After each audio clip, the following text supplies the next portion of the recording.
Well, hello everybody out there on the internet. This is RealmanPwns, and it's time for another update on my garden patch, grow box garden. Now, I did a little trimming today, as you can see. Or not today, actually. I did it the other day. I trimmed just about, a half a foot underneath each of the tomato plants because, you want to get some air blowing under there. And so there you go. Now, I'm not all too happy with some of these tomato plants. They're not really producing some aren't producing hardly anything. Some are producing a bunch, and then some are kind of middling but get a lot of blossom end rot, and I really hate that. Now this one's okay, but you can see down here there's a nice big tomato, looks nice, and that one's nice, but right here you can see the blossom end rot. So we're gonna look at that and you can see what that looks like. That's not too nice. So not much I can do about it. It's just something that happens. It's not really it can be a lack of calcium in your thing, but I have calcium in mine, so it's usually something else, a watering issue or some other issue that prevents the calcium uptake. What can I do? Again, here's my brand new pink brandywine, and some of these are real nice. Oh, look at that one, that's nice. But then this one here, you can see the start of the blossom end rot. Yep. What can you do? And I've gotten rid of, I usually pull off most of the time I see blossom end rot. And you can see my big Zac. Yeah, the ones I have on it are nice. There's 1, 2, 3, 4, 5 nice tomatoes on there.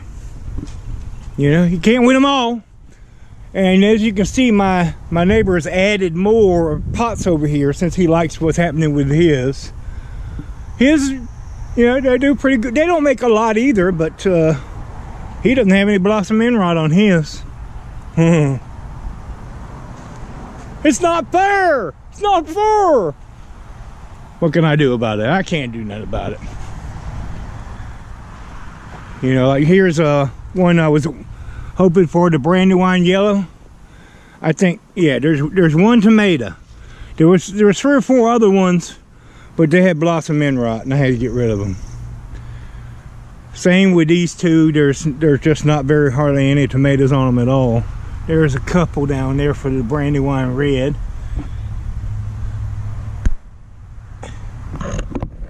Yeah. And over here, 1, 2, 3. Now there's plenty on this big brandy. There's still, and those that's not blossom end rot. That's a cat facing, but it looks pretty. And there's a big one back in there. Some on the other side, but there's some here. This is the great white. There's one with a little blossom end rot on the bottom. Another one. I'll probably have to get rid of those two. We'll see. And then there's these two, which are good. Yes.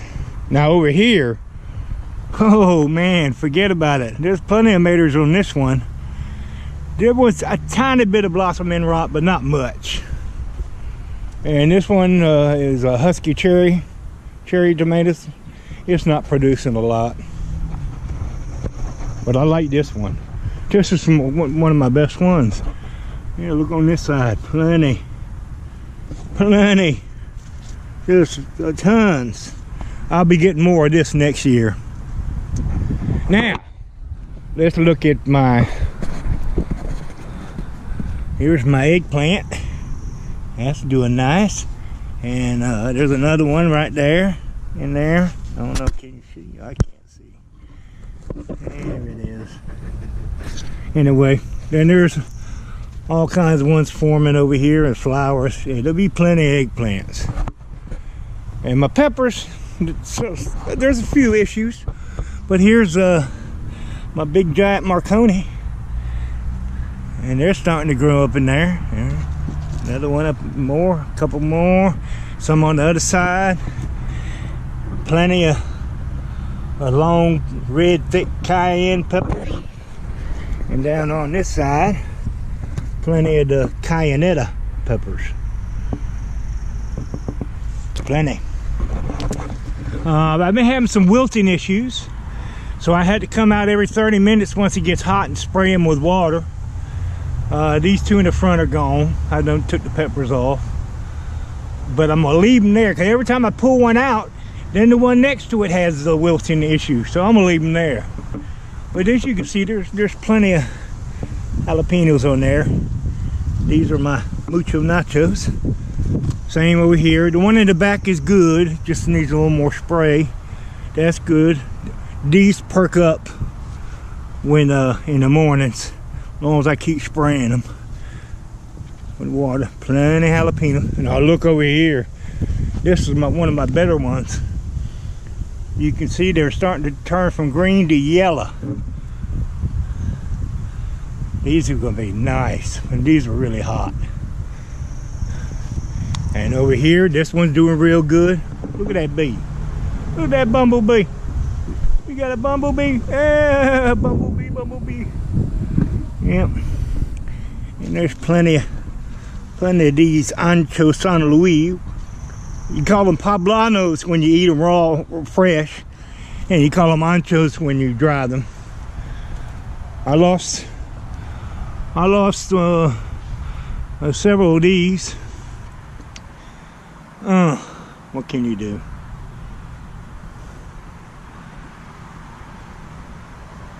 But some are still there. Yeah. There you go. That's my garden patch grow box garden. Let me get you the big look. And there you go.